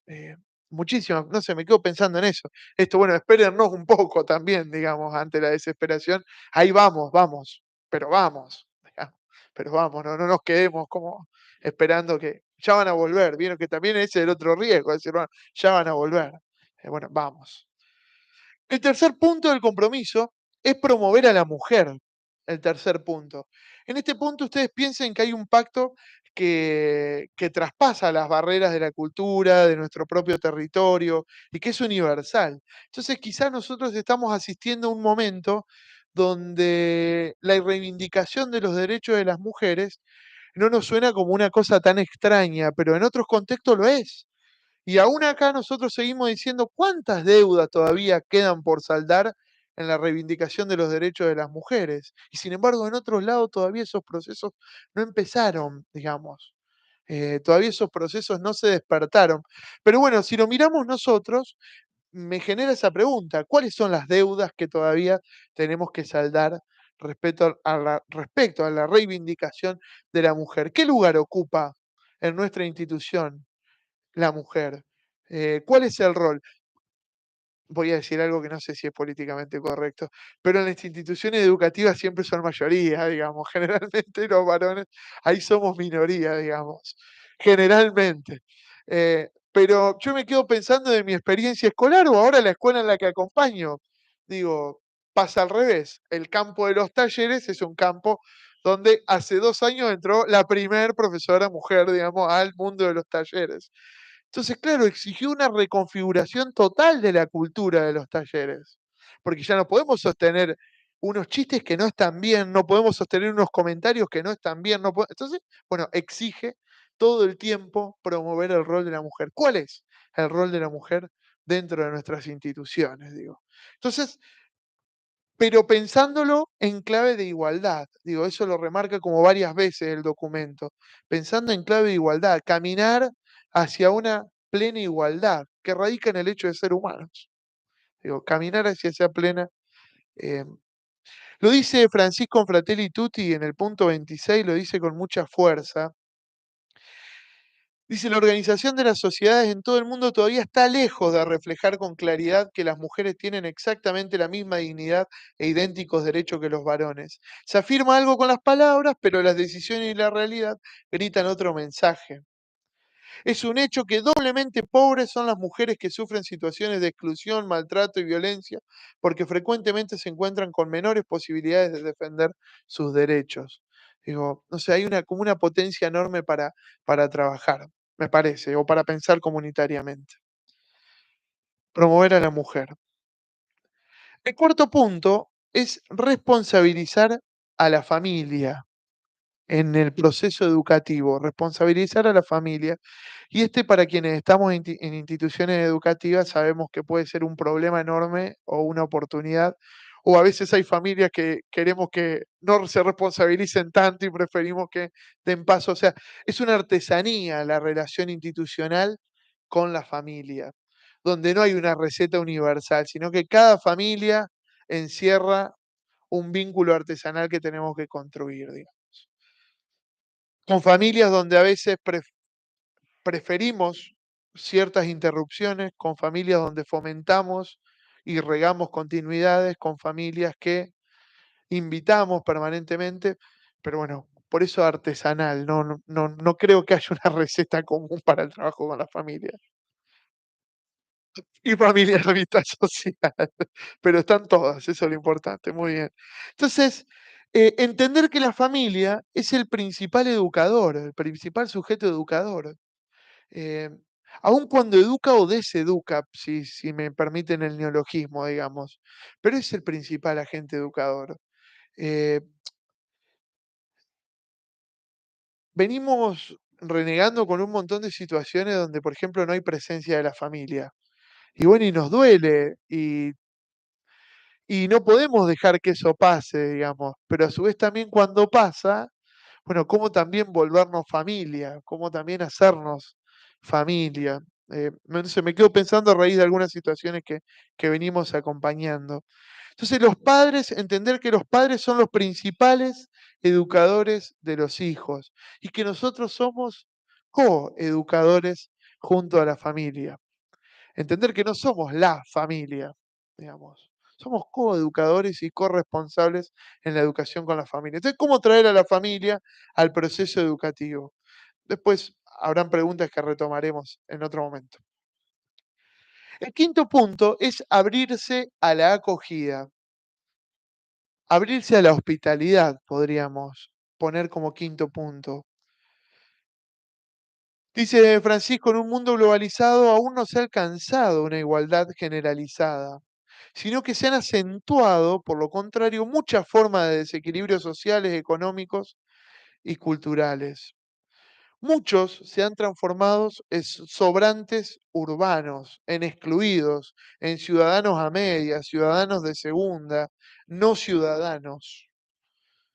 Entonces se pregunta Francisco cómo promover desde la educación procesos de acogida, que aquello que la sociedad del consumo descarta, reemplaza, cambia, desecha, encuentren en las instituciones educativas una oportunidad para autorreciclarse, podríamos decir, una oportunidad para volver a narrarse a sí mismos, una oportunidad para volver a constituirse como sujetos plenos,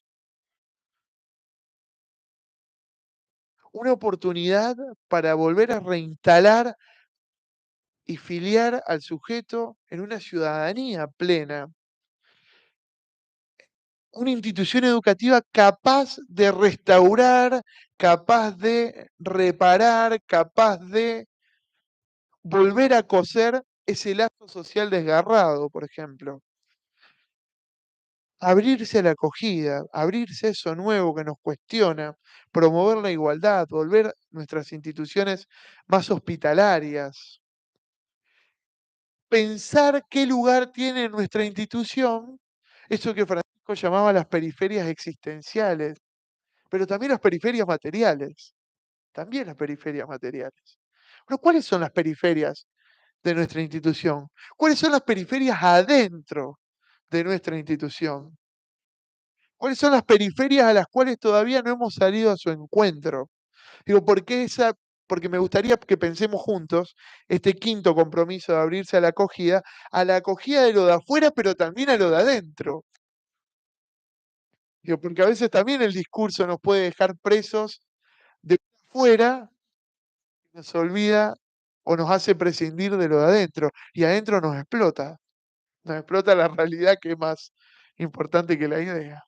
Entonces, bueno, ¿qué procesos de hospitalidad y de acogida tenemos que desencadenar hacia el afuera y hacia el adentro? Como quinto compromiso. El sexto compromiso quizás no nos toca de lleno en lo estrictamente pedagógico, curricular, educativo, pero sí nos toca de lleno a quienes tienen el servicio de ser administradores, apoderados legales, porque el sexto compromiso es renovar la economía y la política. En la política podemos pensar la gestión también, pero renovar la economía y la política. Estudiar nuevas formas de entender la economía, nuevas formas de entender la política, nuevas formas de entender el desarrollo y el progreso. ¿Cuántas veces en nuestras instituciones lo económico es un límite, digamos? Y vieron que a veces en nuestras reuniones de gestión ocupa más tiempo pensar cómo vamos a sostener nuestras estructuras, nuestras escuelas, nuestros déficits, nuestras deudas, que la vida de los pibes, que los procesos pastorales, que las discusiones pedagógicas. El otro día íbamos a una capacitación donde nos insistían en el rol del directivo como aquel líder pedagógico y curricular dentro de la institución. Y nos reíamos porque todos decíamos que estábamos haciendo malabares, porque todos a punto de anotarnos en ciencias económicas para empezar a estudiar cómo podemos hacer nuestras escuelas sustentables, digamos, porque cada vez más tenemos muchísimos pibes que no pueden acceder a la cuota, por más simbólicas que sean, por más simbólicas que sean, no pueden acceder. Y bueno, y viva el evangelio, y viva la pastoral, pero a los de la EPE no le podemos explicar, digamos, que hay un criterio evangélico que sostener, digamos. ¿Eh? Tal cual. Totalmente, totalmente, totalmente. Digo, entonces me parece que al menos está bueno este principio, algo nos puede decir a nuestras comunidades también. Pensar nuevas formas de organización económica y política, nuevas formas de progreso, de sostenibilidad, de sustentabilidad también. Digo, ahí está. Quería llegar al trabajo interredes, de solidaridad y de subsidiariedad, porque uno de los principios de la doctrina social de la Iglesia es la subsidiariedad. Digo, contra la mala palabra que hoy significa la palabra subsidio, párrafo aparte lo digo bajito, subsidio que todos ocupamos, ¿eh? Nos encanta señalar lo de los otros, pero al menos Emiliano los usa, digamos, en la luz, en el agua, en otras cosas. La subsidiariedad como la corresponsabilidad de las instituciones de órdenes mayor con las de órdenes menor, de los que más pueden con las que menos pueden, atravesado por este otro principio de la doctrina social de la Iglesia, como es la solidaridad. Entonces, esto de la interinstitucionalidad, esto de las tramas, de las redes, del sostenernos. Bueno, ¿cómo pensar nuevas formas de organización económica? Daría la sensación de que si nos ponemos de acuerdo con varias instituciones, quizás hasta podríamos tener instituciones que nos cuesten mucho menos y que sean muchísimo más efectivas. Hay algunos experimentos dando vuelta que dan cuenta de que se puede, que dan cuenta de que se puede. Pero también renovar la forma de hacer política. Y digo, y toda educación es un acto político. Toda educación es un acto político en tanto interviene en lo público, interviene con un otro. Entonces, bueno, ¿qué de nuestra política institucional, de nuestra política educativa tenemos que renovar? ¿Qué tenemos que exigir que otros renueven? Pero también nosotros, ¿qué podemos renovar? Basta. Y el compromiso número 7 es cuidar la casa común. Y acá esta es otra de las ideas de Francisco que viene a full. Laudato si, también obligatorio laudato si. Todos cuidar la casa común. Que me parece que nos devuelve a la idea de una institución que está situada en un todo que es mucho más grande y que nos excede, la casa común. Digo, y es una exigencia. O sea, está bien que yo no veo a nadie que esté en mangas cortas, pero es rarísimo que algunos ya guardamos las camperas más gruesas, digamos. O sea, hay algo que está pasando o algo que no está tan bien, digamos.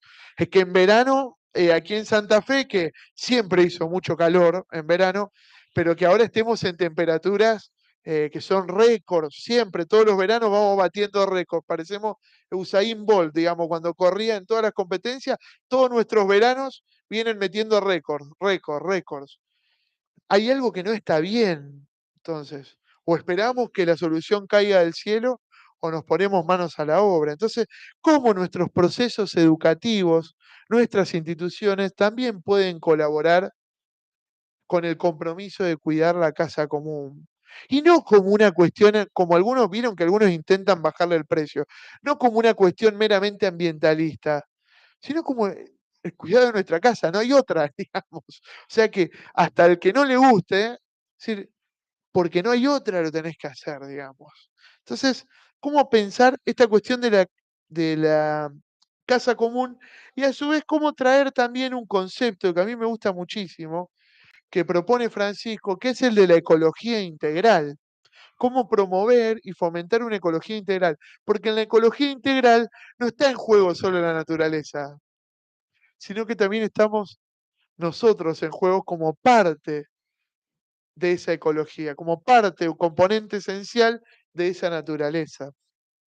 Entonces me parece que ahí hay algo muy interesante que nos lleva del plano institucional, individual, podemos decir, al plano de lo colectivo, de lo compartido con todos, que es vivir abajo del mismo techo y sobre la misma tierra. Hace unos años, cuando salió Laudato, en CONFAR, trabajamos esto de la ecología integral en la vida de nuestras instituciones. Después, si quieren ir a la página de CONFAR, se lo buscan. Pero, por ejemplo, recuperamos cuál es el agua que le da vida a nuestras instituciones, pero también descubrir cuáles son los contaminantes de la vida institucional. Trabajamos cuál es la tierra que nos permite crecer, pero también cuáles son nuestras tierras agrietadas, nuestras tierras desérticas, nuestras tierras inundadas. Trabajamos el clima institucional desde esto, nuestros climas saludables, nuestros climas extremos, nuestros récords de clima cálido y de clima frío, qué le implica esto a nuestras comunidades. Entonces, cómo la ecología es un concepto que también nos atraviesa en las formas de vincularnos y vivir. Digo, si los buscan en la página de CONFAR, en Espacio Educativo, van a encontrar ahí otros materiales que también nos acercan a otro lugar, porque es cierto, digo, esto de la encíclica verde era al principio, ¿no? Francisco se volvió amigo de Greenpeace y demás y se olvidó de otras cosas. Y nos habla de otras relaciones, ¿no? Y en esto también en la relación de la ecología de nuestra fe, de nuestras pastorales, de nuestras experiencias más didácticas, curriculares, que también están atravesadas, ¿no? Entonces, bueno, ahí también tienen un material para recuperar. Bien, bueno, y listo, porque era esto, digamos. Por ahí había una diapositiva, muchas gracias. Me parece al menos que como una especie de recapitulación, porque ya no, nos pasamos 5 minutos. Como recapitulación, me parece, de estos hilos que yo dije, traigo unos hilos, después tejemos las tramas que cada uno puede y quiere. ¿Cuáles son los hilos que les propongo? El hilo es esta tríada de conceptos, educación, institución y pastoral. Creo que elaborar sobre la configuración y reconfiguración de esos tres conceptos nos puede dar algunas pistas para que algo del orden del Pacto Educativo Global pueda aterrizar en nuestras instituciones. Por otro lado, les propuse y les propongo seguir pensando las raíces del Pacto Educativo Global, porque ahí hay mucha potencia, el llamado a la fraternidad universal y la amistad social, el llamado a ser pueblo y a dejar acontecer en nuestras instituciones los 4 principios sobre los cuales se funda, pero el llamado más grande, porque para mí está en el corazón del Pacto Educativo Global, el llamado a construir la ilógica del poliedro en nuestras instituciones, el llamado a dejar que la diversidad acontezca de manera reconciliada. Porque cuando la diversidad acontece de manera reconciliada, cual conflicto que se aborda creativamente, podemos pensar en instituciones tan maleables que nos permitan abordar aquello que nos viene a discutir sentidos, aquello que nos viene a discutir políticas, aquello que nos viene a discutir procesos educativos y nos permite ser instituciones de acogida.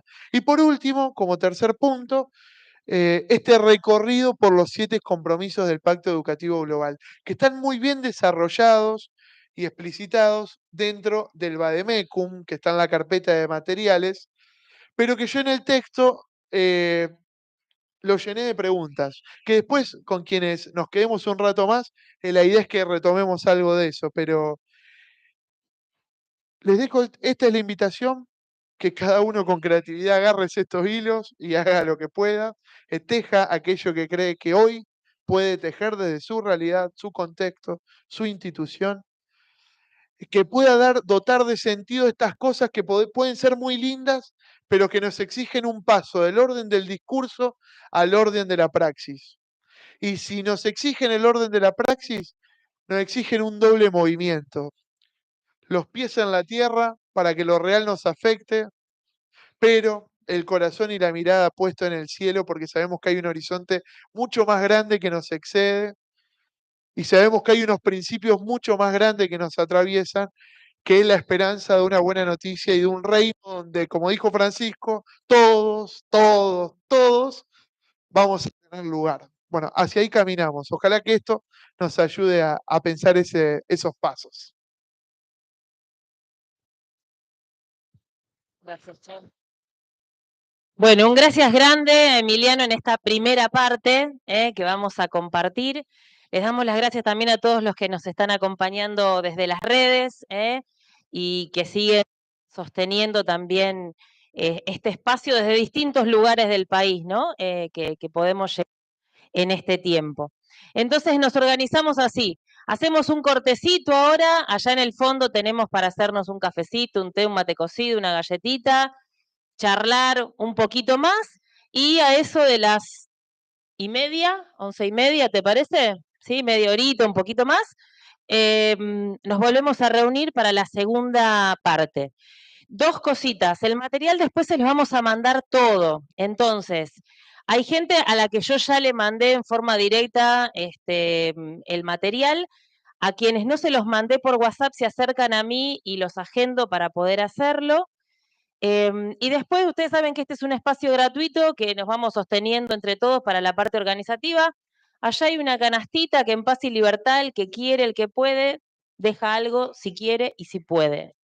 Así nos ayudamos subsidiariamente para ser coherente con lo que venimos hablando, ¿sí? Así que bueno, gracias a cada uno, a cada una por estar y allá tenemos para hacer un cortecito café, ir al baño y demás. Baño, ahí Germán nos explica. El guía turístico, Germán.